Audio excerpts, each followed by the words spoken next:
17 सितंबर को commodity market खुलते ही सोने चांदी की कीमतें ऐसे फिसलीं जैसे किसी ने नीचे से सपोर्ट खींच लिया। निवेशकों की सांसें अटक गईं और स्क्रीन पर सिर्फ लाल निशान चमकता नजर आया। आखिर इतनी बड़ी गिरावट आई क्यों, ये सवाल हर किसी के मन में है। वैसे एक तरफ सोने चांदी के दामों में गिरावट आना आम आदमी के लिए थोड़ी राहत जरूर लेकर आया है, लेकिन अगर आप भी गोल्ड और सिल्वर में इन्वेस्टेड हैं तो ये टेंशन वाला माहौल लग रहा होगा, है ना। चलिए फिर इस गिरावट और आने वाले ट्रेंड को समझने की कोशिश कर लेते हैं। नमस्कार, आप देख रहे हैं बिस्तक का खास शो सोना चांदी और मैं हूं आपके साथ अर्णिमा द्विवेदी। एमसीएक्स पर दिसंबर एक्सपायरी गोल्ड का फ्यूचर एकदम से फिसल गया। 1132 रुपए की बड़ी गिरावट और दाम आप पहुंचे करीब 1,22,429 रुपए पर, यानी लगभग 1% की कमजोरी। पिछले सत्र में गोल्ड 1,23,561 रुपए पर बंद हुआ था और 17 नवंबर को 1,23,114 पर खुला। सीधा निचले स्तर 1,22,172 तक चला भी गया। ऊपर की तरफ ये 1,23,580 रुपए पर गया, लेकिन टिक नहीं पाया।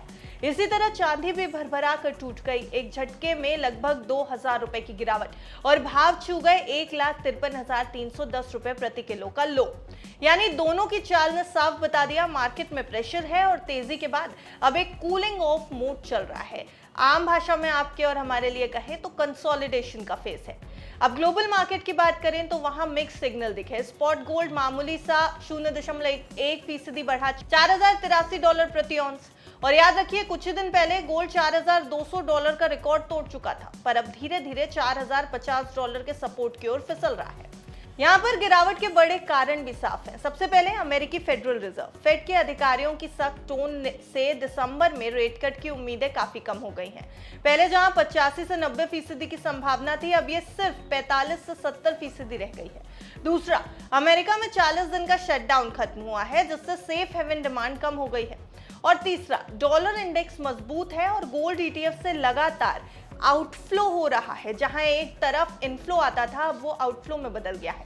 चौथा, एशिया में फिजिकल डिमांड कमजोर है। भारत में डीलर्स भारी डिस्काउंट दे रहे हैं और चीन में रेगुलेटरी दबाव से खरीद कम हो गई है। अब आइए 5वें पॉइंट पे। इस साल सोने चांदी में तगड़ी रैली के बाद निवेशक तेजी से प्रॉफिट बुकिंग कर रहे हैं। अब बात थोड़ी टेक्निकल्स और एक्सपर्ट ओपिनियंस की भी कर लेते हैं। ज्यादातर एक्सपर्ट्स इसे बड़ा ट्रेंड बदलने का संकेत नहीं बल्कि एक टेक्निकल करेक्शन बता रहे हैं। लॉन्ग टर्म में एक्सपर्ट्स को ट्रेंड अभी भी सोने का और चांदी का बुलिश नजर आ रहा है। चार्ट्स में एक असेंडिंग ब्रॉडनिंग वेज पैटर्न दिख रहा है, यानी ट्रेंड ऊपर है लेकिन वोलेटिलिटी भी ज्यादा है, उतार चढ़ाव ज्यादा रहेगा। एमसीएक्स गोल्ड पर पहला सपोर्ट 1,21,800 से 1,22,000 के बीच है। अगर इसके नीचे गोल्ड टिक गया तो 1,19,500 से 1,20,000 तक स्लाइड हो सकता है। ऊपर की तरफ 1,25,000 बड़ा रेजिस्टेंस है। इसके पार गया तो फिर तेजी पकड़ सकता है सोना। ग्लोबल मार्केट में 4,000 से $3,920 का अहम सपोर्ट जोन नजर आ रहा है। एक्सपर्ट्स का यह भी कहना है कि अगर इस हफ्ते आने वाले अमेरिकी डेटा, खासकर कि नॉन फॉर्म पेरोल्स कमजोर आते हैं तो गोल्ड को दोबारा सपोर्ट मिल जाएगा। लेकिन अगर आंकड़े मजबूत निकले और ट्रंप प्रशासन टैरिफ पर फिर से अग्रेसिव हो गया तो सोने पर दबाव बना रहेगा।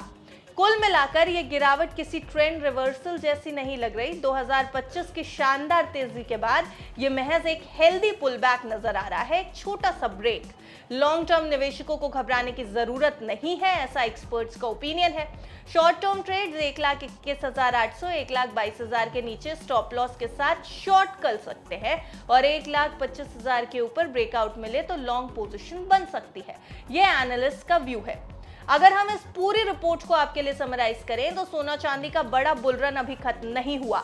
ये बस थोड़ी देर की सांस है, थोड़ी देर की ब्रेक है और इसके बाद रफ्तार सोने और चांदी में फिर से आ सकती है। एक स्पीड फिर से दोनों एसेट्स पकड़ सकते हैं।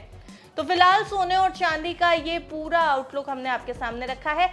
हालांकि ये जो आंकड़े आपके लिए हमने पेश किए हैं इस रिपोर्ट में और जो भी व्यूज हमने पेश किए हैं वो महज एक्सपर्ट ओपिनियंस और आई रिपोर्ट्स के मुताबिक है। अगर आपको किसी भी एसेट क्लास में निवेश करना है तो अपने फाइनेंशियल एडवाइजर यानी निवेश सलाहकार की राय जरूर ले लें। देखते रहिए बिस्तक।